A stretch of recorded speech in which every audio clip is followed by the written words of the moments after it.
Bismillah.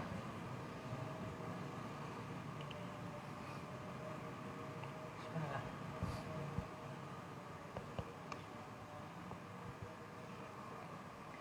بنية القبول وتمام كل سؤال ومأمول إلى حضرة نبينا وحبيبنا وشفيعنا الرسول صلى الله عليه وسلم، ثم إلى آل بيته الكرام والصحابة والقرابة والتابعين وتابع التابعين ومن تبعهم بإحسان إلى يوم الدين، ثم إلى جميع مشايخنا ومعلمينا ووالدينا وأمهاتنا وأزواجنا وأولادنا وذرياتنا وقراباتنا وجيراننا وذوي الحقوق علينا أجمعين، ثم إلى جميع إخواننا المسلمين والمسلمات والمؤمنين والمؤمنات الأحياء منهم والأموات، بأن الله تغشاهم بالرحمة والمغفرة ويعلي درجاتهم في الجنة ويعلي درجاتهم في الدنيا والآخرة، وعلى ما نوى به سلفنا الصالح إلى حضرة النبي. الفاتحة. أعوذ بالله من الشيطان الرجيم. بسم الله الرحمن الرحيم. الحمد لله رب العالمين الرحمن الرحيم مالك يوم الدين، إياك نعبد وإياك نستعين اهدنا الصراط المستقيم صراط الذين أنعمت عليهم غير المغضوب عليهم ولا الضالين. Amin. Mari sama-sama sebelum kita mujakarah kita niatkan nawaitu at-ta'alluma wat-ta'lima wal ifadata wal istifadah wa dzikra wa tadhkira lillahi ta'ala. Nawaitu an a'takifa fi hadzal masjid sunnatan lillahi ta'ala. A'udzu billahi minasyaitonir rajim. Bismillahirrahmanirrahim. Alhamdulillahirabbil alamin.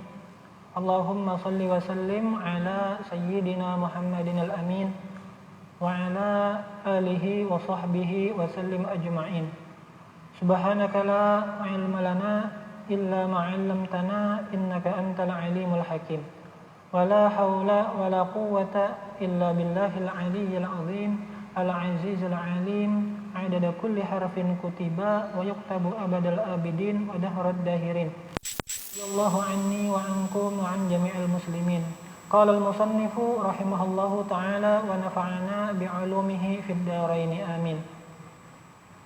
Abda'u la wa rahmani wa birrahimi daimil ihsani falhamdulillahil qadimil awwali wal akhiril baqi bila tahawuli thumma salatu wassalam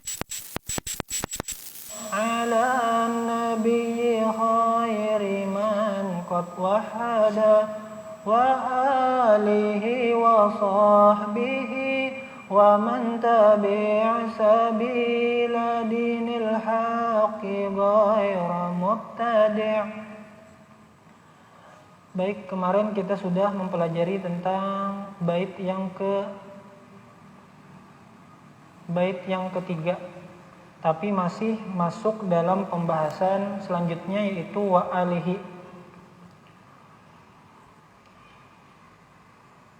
Wa alihi wa sahbihi wa man tabi'a sabila dinil haqqi ghaira mubtadi'. Wa alihi halaman 19. Wa alihi dan keluarga Nabi.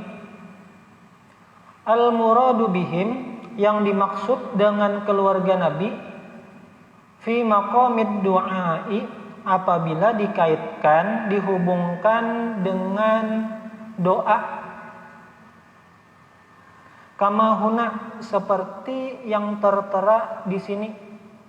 Jadi dalam bait ini wa alihi di situ tertuju dimaknai doanya itu kepada siapa. Jadi khitabnya itu adalah alun nabi di situ adalah maknanya kullu mu'minin taqiyyin. Ini apabila dikaitkan dengan doa.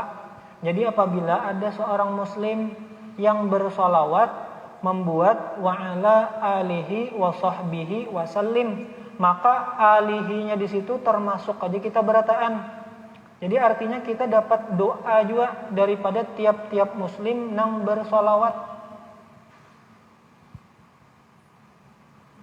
Kullu mu'minin taqiyyin. Jadi maksud alun nabi di sini adalah setiap orang mukmin takwa awamir nabun nawahi, melaksanakan perintah Allah dan berusaha larangannya. Jadi setiap mendapatkan yang tertebak dalam salawat.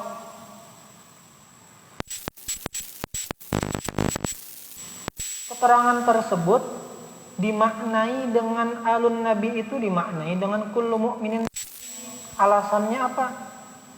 Rujukannya kemana?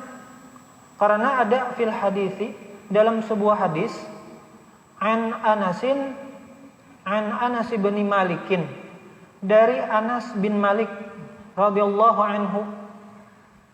Semoga Allah ridho kepada Sidin, senang kepada Sidin. Qala, Sidin berkata, siapa yang berkata? Anas, Sayyiduna Anas berkata, Su'ila Rasulullah sallallahu alaihi wasallam. Rasulullah pernah ditanya sallallahu alaihi wasallam, man alu Muhammadin? Siapa yang dimaksud dengan keluarga Nabi? Faqala alu Muhammadin kullu taqiyyin. Yang namanya keluarga Nabi, kerabat Nabi itu adalah kullu taqiyyin. Setiap orang yang bertakwa itu adalah keluarga Nabi. Maka dari sinilah dipaham bahwa wa ala alihi di situ termasuk aja kita berataan. Jadi kalau dimaknai dihubungkan dengan masalah doa, maka kita dapat doa seluruh kaum muslimin.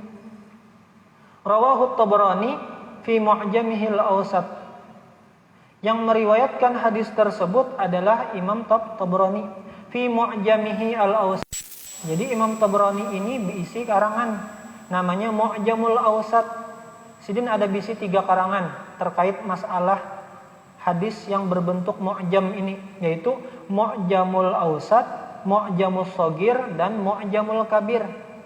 Jadi dalam ilmu usul hadis itu ada yang namanya istilahnya mustadrak, musnad, mu'jam. Adapun mu'jam di sini kalau dicari artinya di kamus, artinya adalah kamus.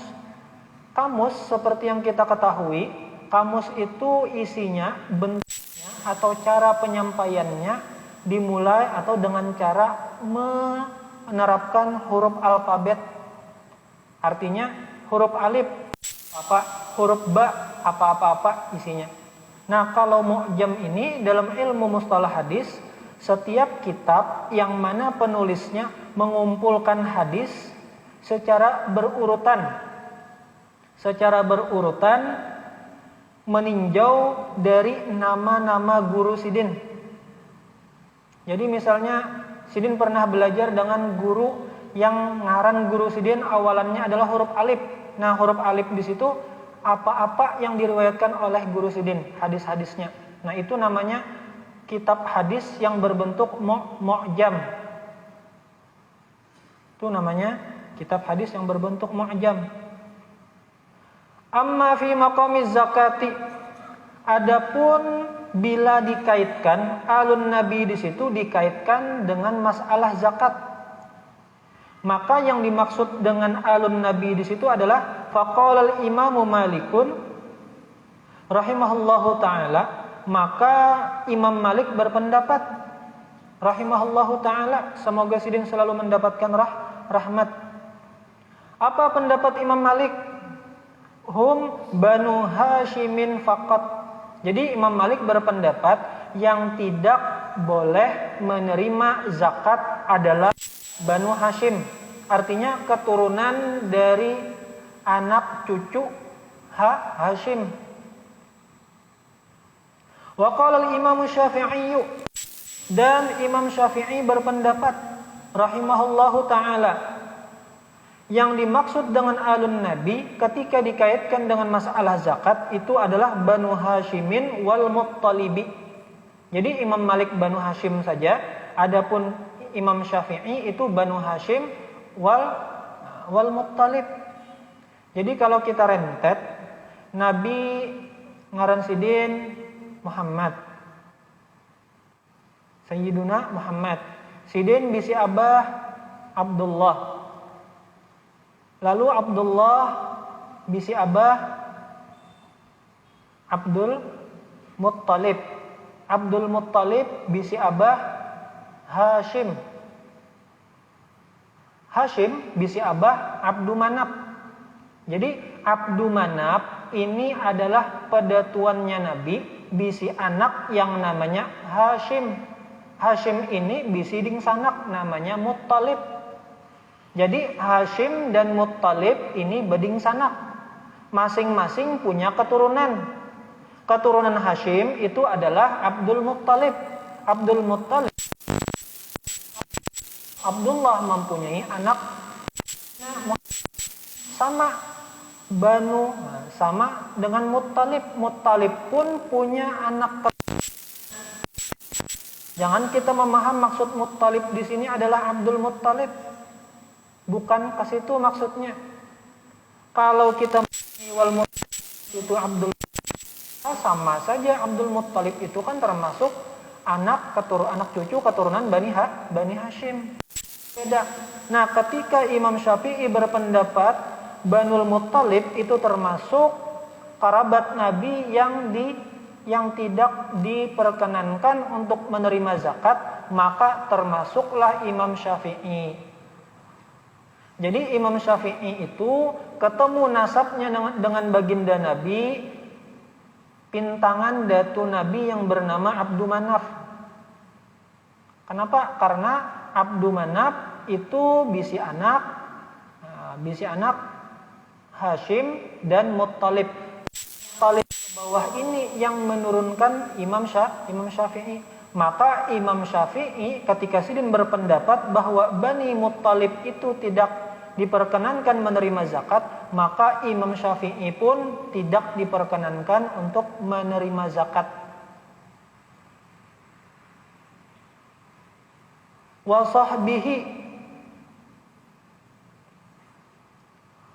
sahbihi ismu jam'in, isim yang maknanya jamak. Sohbun itu isim yang maknanya jamak. Artinya sahabat-sahabat, sekelompok sahabat, sama kaumun, sekelompok masyarakat. Ismu jam'in li sahibin, kepada kalimat sahib. Sahib itu sahabat, teman. Bimakna, makna sahbihi di situ sahabat-sahabat Nabi. Sahabiyin atau sahabiyun, individu yang menyandang predikat sebagai seorang sahabat. Sahabat siapa? Sahabat baginda Nabi. Itu yang dimaksud dengan sahabat. Lalu ulama itu mendefinisikan, memberi pengertian sahabat itu apa, kriteria-kriterianya untuk dikatakan sahabat. Jadi definisinya, pengertiannya, wahuwa sahabiyun, yang namanya sahabat itu kriterianya manijtama'a bihi sallallahu alaihi wasallam, orang yang pernah berkumpul, bertemu dengan baginda Nabi. Itu kriteria yang pertama. Yang pernah berkumpul, yang pernah bertemu Nabi bisa dimasukkan dalam kategori sahabat. Kenapa gerang misalnya dipadahkan sahabat? Karena sahabat ini termasuk apa istilahnya? Dimuliakan oleh Nabi. Ketika dia disebut sebagai sahabat, maka dia akan mendapat keistimewaan sebagai seorang sahabat. Yang termasuk dalam hadis, ashabi kan nujum. Sahabat-sahabatku itu seperti bintang. Yang kedua, ba'da risalati, setelah Nabi menerima risalah. Itu syarat yang kedua atau kriteria yang kedua untuk dikatakan sahabat. Artinya amun sebelum diutus menjadi rasul, maka tidak masuk dalam kriteria ini, maka tidak bisa dikatakan sebagai sahabat. Itu syarat yang kedua. Syarat yang ketiga, mukminan, beriman. Berarti Abu Lahab itu bukan termasuk sahabat, karena keluar dari kriteria yang ketiga, mukmin. Sedangkan Abu Jahal dan Abu Lahab tidak beriman, maka tidak bisa dikatakan Abu Jahal dan Abu Lahab itu adalah sahabi. Ta'ala imanihi, dan wafat meninggal itu membawa iman. Artinya apa? Kan sesudah Nabi meninggal, ketika kita membaca sejarah tentang Khalifah Abu Bakar Sidin, di antara program-program Sidin ketika Sidin menjadi khalifah adalah memerangi kaum murtadin, kaum-kaum yang murtad. Artinya apa? Setelah Nabi meninggal ada yang murtad. Berarti yang murtad itu seandainya meninggal dalam keadaan murtad, wa mata ala imanihi, maka kada termasuk dengan kriteria yang keempat. Jadi ada 4 kriteria yang diolah oleh ulama sebagai acuan untuk kita mengatakan bahwa seseorang itu adalah sahabat Nabi. Pertama, pernah berkumpul dengan Nabi, bertemu dengan Nabi. Yang kedua, bertemunya kapan? Ba'da risalah, setelah Nabi diutus menjadi rasul. Kriteria yang ketiga, mukminan, beriman pulang. Habis beriman, dan imannya itu, syarat yang keempat, imannya itu dibawa sampai wafat, sampai bulik. Ghayra mubtadi'in, tidak melakukan hal yang bid'ah. Al-mubtadi'u man kharaja 'anil haqqi.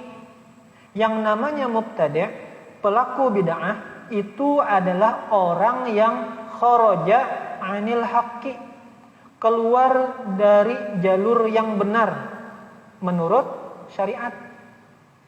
Itu maksud mubtadi'.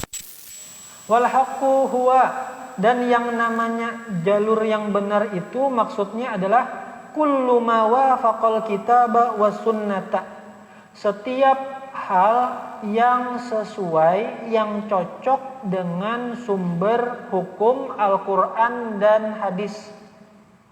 Jadi yang sesuai dengan Quran dan hadis itulah yang dikatakan hak. Wal ijma'a, dan ijma', wal qiyasa, kitab Al-Quran, sunnah itu hadis, ijma' itu apa? Ijma' itu adalah kesepakatan para mujtahid, terdiri dari ulama ahlu fikih, yang mana mereka adalah umat Nabi Muhammad. Sepakatnya dalam apa? Umat Nabi Muhammad dalam satu generasi terhadap suatu kasus hukum, itu namanya ijma'. Contohnya adalah para sahabat itu berijtihad terkait setelah kita orang khalifah mengganti Nabi yang mana bertugas memimpin terkait masalah pemerintahan, dan baik hal keduniawian dan hal keukhrawian. Nah itu ijma' sahabat menunjuk seorang khalifah. Adapun wal qiyasa, qiyas itu adalah menyamakan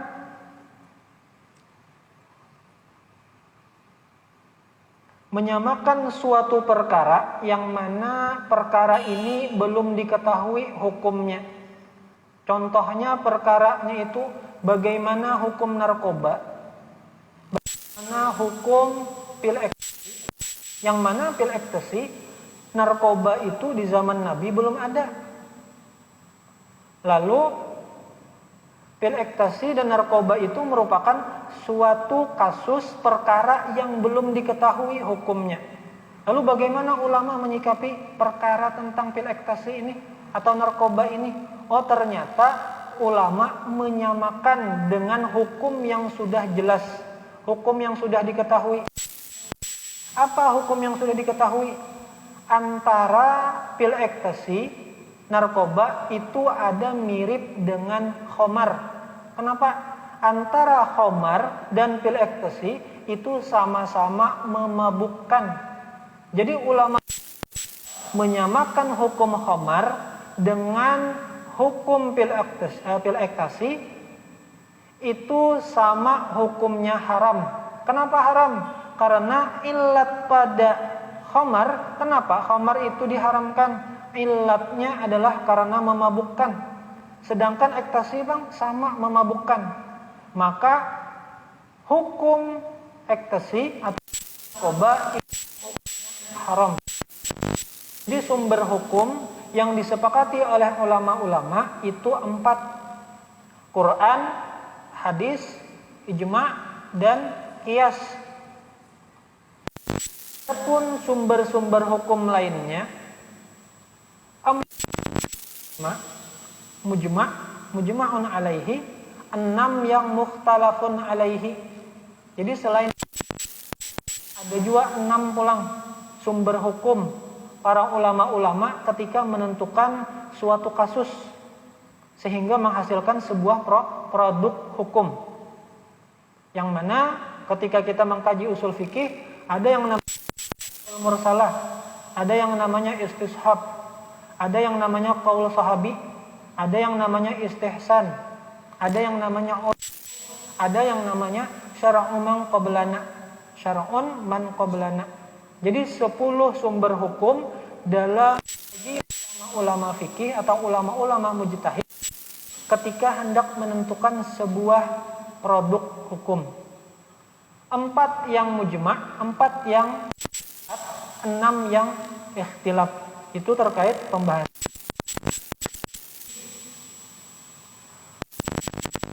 Lugatan. Maksud daripada bid'ah. Sekarang musannif menjelaskan tentang bid'ah. Bid'ah itu apa? Wal bid'atu lugatan, secara bahasa maka mukhtara'an ala ghairi mithalin sabiqin. Sesuatu yang dijadikan atau sesuatu yang diadakan tanpa ada contoh sebelumnya. Jadi tidak ada contoh sebelumnya. Itu namanya bid'ah. Ya, perkara baru, perkara yang tidak ada di zaman Rasulullah. Wa syara'an, dan menurut ilmu agama syara' ma uhditsa ala khilafi amri syari'i, sesuatu yang diadakan menyalahi aturan syariat. Berarti di sini kita memahamlah ala khilafi. Kalau kada khilafi, Bang, kalau kada menyalahi, maka maumpati pendapat di sini, maka yang namanya bid'ah itu terbagi 2. Ada yang bid'ah mahmudah, ada yang bid'ah madmumah. Bid'ah mahmudah, bid'ah sesuatu yang baru tapi terpuji.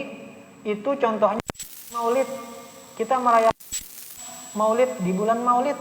Di zaman Nabi tidak ada. Akan tetapi maulid tersebut isinya silaturahim. Isinya membaca sirah Nabi. Isinya memuji Nabi. Maka itu perkara yang mahmudah, perkara yang terpuji. Di situ berkumpul kaum muslimin untuk melakukan hal-hal yang baik.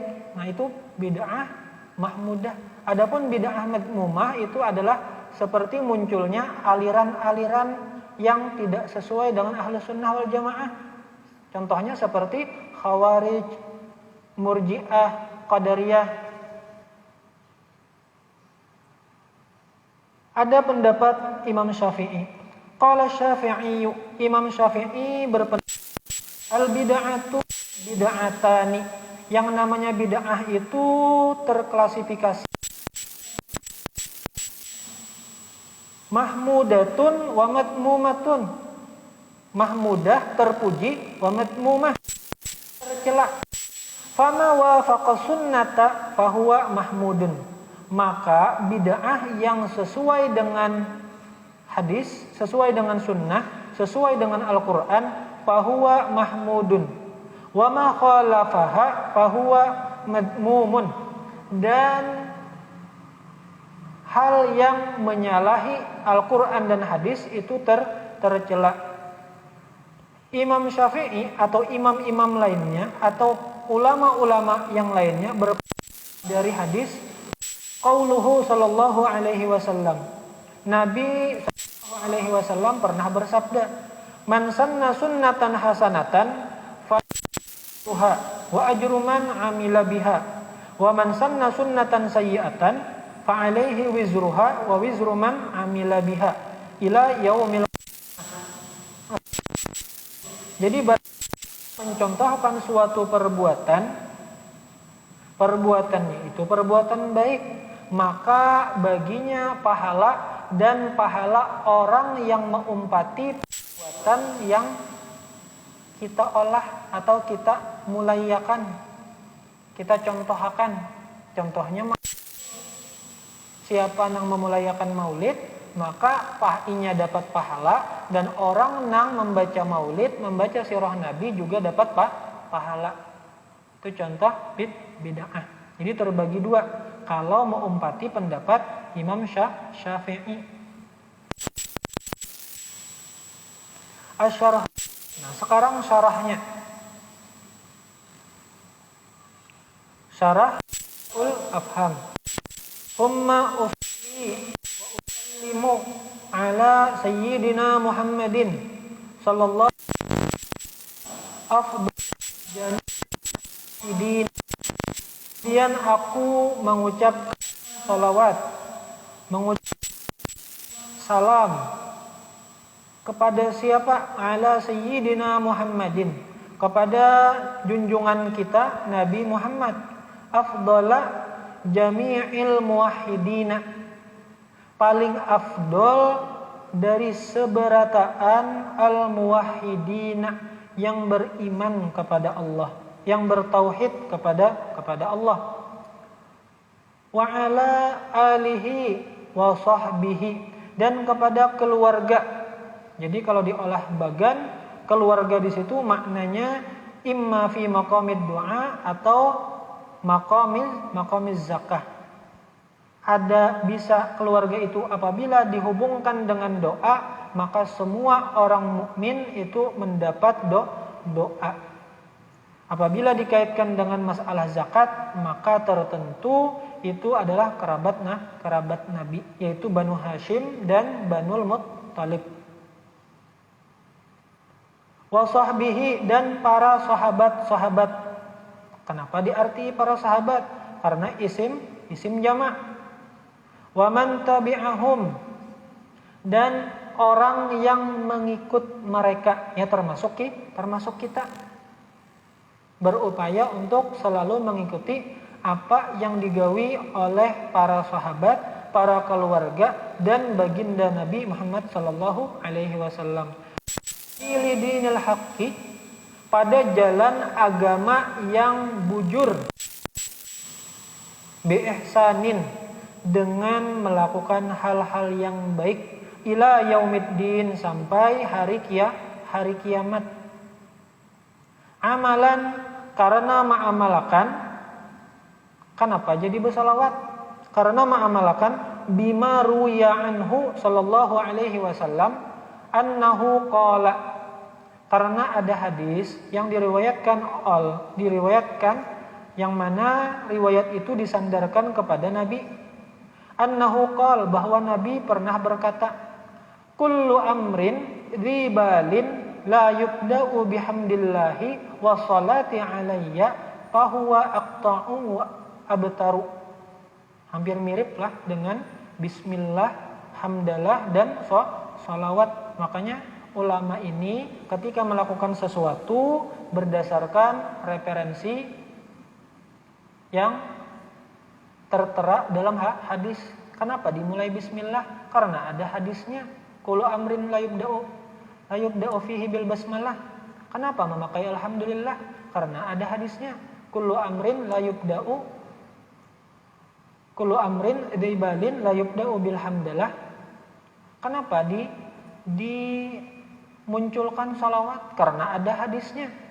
Kullu amrin dibalin la yubda'u bihamdillahi wa salati alayya fahuwa aqta'u abtaru. Setiap perkara, setiap hal dibalin yang penting la yubda'u bihamdillahi, tidak diawali perbuatan tersebut, perkara tersebut dengan mengucapkan alhamdulillah wa salati alayya, dan salawat kepadaku, fahuwa aqta'u abtaru, maka perkara tersebut atau perbuatan tersebut terputus, abtaru terputus, aqta'u terpotong, mamhuqun min kulli barakah, terhapus dari semua berkah. Berkah itu apa? Ziyadatul khair, tambahan kebaikan, diantaranya gawian taat dan dimudahkan untuk istiqomah. Nah, itu yang namanya berkah, di antara keberkahan. Rawahu Abdul Qadir Ar-Rahawi. Hadis ini diriwayatkan oleh Abdul Qadir Ar-Rahawi fil Arba'ina, dalam kitab Sidin yang berjudul Arba'unal Buldaniyah, 40 hadis yang didapat dari 40 kota, 40 tempat. Kalau Arba'in Nawawiyah itu 40 hadis yang pengarangnya adalah Imam Nawawi. Kalau Arba'unal Buldaniyah 40 hadis yang didapat hadis tersebut dari 40 tempat.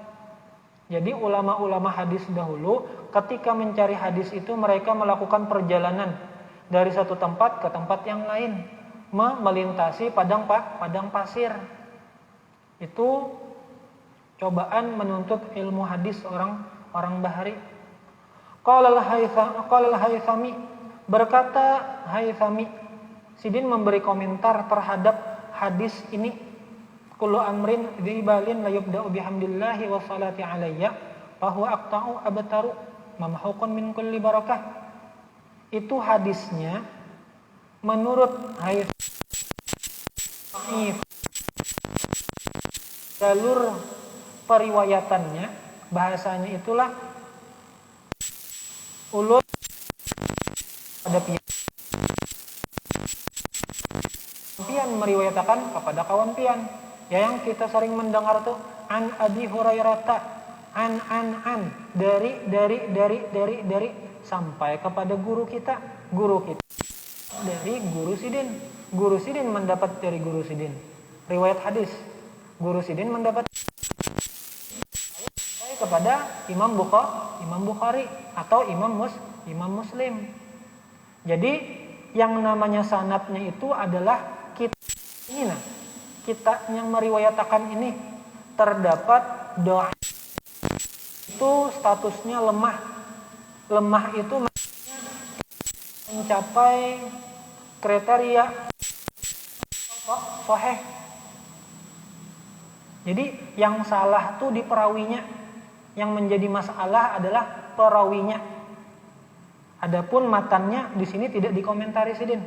Yang dikomentari Sidin adalah perawinya, orang yang menyampaikannya. Ini misalnya ulun menyampaikan kepada pian menyampaikan kepada kawan pian menyampaikan kepada kawan Sidin yang lain.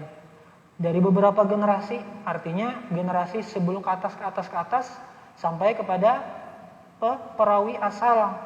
Nah, ternyata jalur periwayatannya itu an darinya itu ada orang yang pelupa atau ada orang yang istilahnya cacat menurut ilmu hadis. Maka ada yang kurang dari salah satu perawi itu bisa mengurangi kualitas hadis.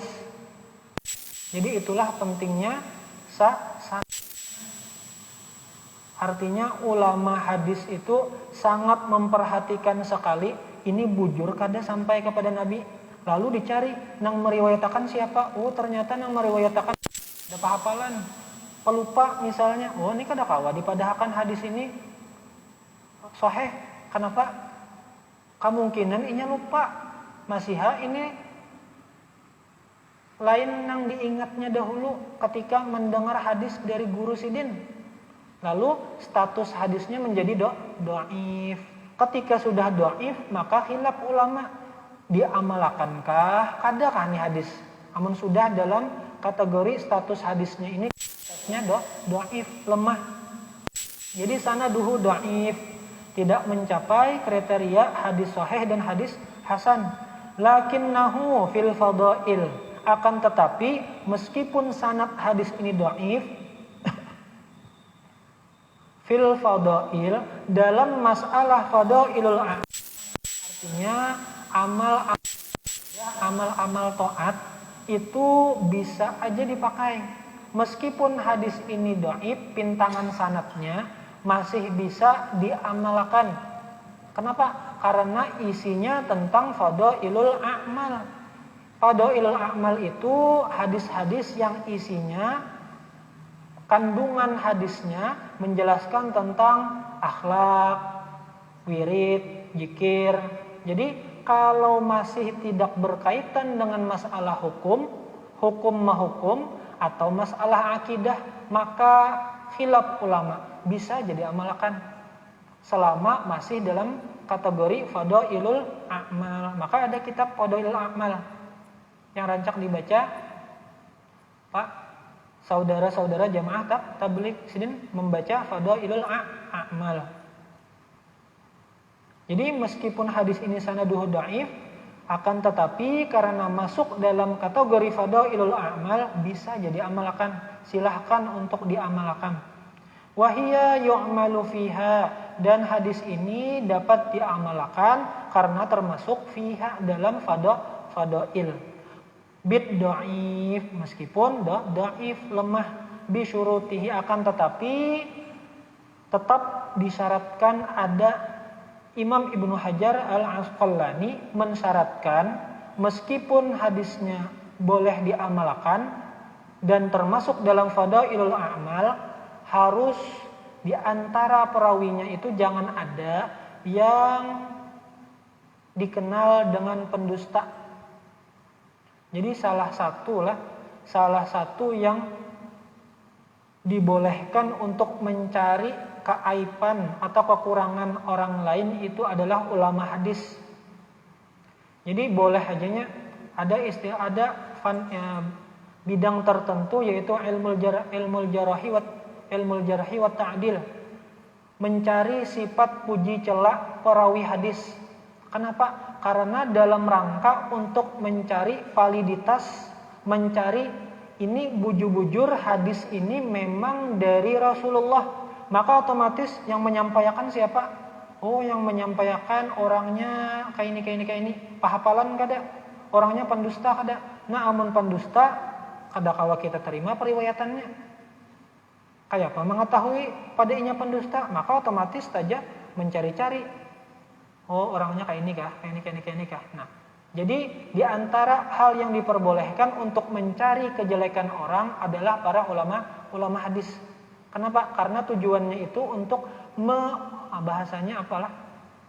Mencari hadis yang bujur-bujur memang sabda Rasulullah asli. Bukan hadis yang dhaif atau bukan hadis yang palsu. Memang bujur-bujur Rasulullah yang menyampaikan, yang bersabda. Itu di antara syaratnya. Dan syarat yang lainnya yaitu ada hadis yang lain serupa maknanya serupa dengan hadis yang ini, maka boleh untuk diamalkan terkait masalah hadis yang termasuk dalam kategori fadailul a'mal. Faidatun, ini suatu keterangan yang ada manfaatnya. Qala al-Imam Syafi'i rahimahullahu taala, berkata Imam Syafi'i berpendapat, semoga Allah taala memberikan rahmat yang sangat luas. Uhibbu ay yuqaddimal mar'u baina yaday khutbatihi wa kulli amrin talabahu. Aku senang seseorang itu mendahulukan dalam teks pidatonya, ceramahnya, tausiahnya, wa kulli amrin talabahu, dan awal-awal mendahulukan, artinya didahului oleh apa, misalnya ini hendak berceramah, didahului apa nang sepatutnya untuk diucapkan. Misalnya wa kulli amrin talabahu, atau setiap permohonan yang hendak inya minta, setiap inya hendak berdoa, apa yang sepatutnya diawali doa tersebut. Hamdallahi ta'ala wa tsana'a alaihi.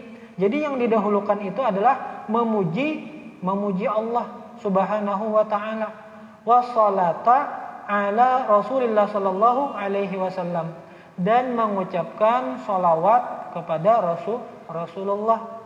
Jadi Imam Syafi'i berpendapat bagusnya, senang sidin, seseorang itu mengawali ketika misalnya ini hendak berceramah, hendak bertausiah, hendak pidato, atau hendak berdoa. Maka jarsidin sepatutnya itu dimulai dengan alhamdulillah, kemudian sholawat. Nah, itu yang menurut pendapat Imam Syafi'i. Allah Subhanahu wa ta'ala a'lam. Masya Allah, la haula wa la quwwata illa billahil aliyyil azim. Ulun minta maaf, minta ridha apabila terkait apa yang disampaikan, baik disengaja atau tidak disengaja, ada yang tersalah baik dari segi ucapan atau tingkah laku, mohon dimaafkan. Dan semoga dosa kita, dosa orang tua kita, dan dosa seluruh kaum muslimin dan muslimat diampuni oleh Allah Ta'ala dan dimasukkan ke dalam surga bighairi hisab. Dan Allah hilangkan bala bencana yang menimpa saudara-saudara kita yang di Kalsel. Mudah-mudahan banjirnya lekas surut dan seberataan sehatan kadada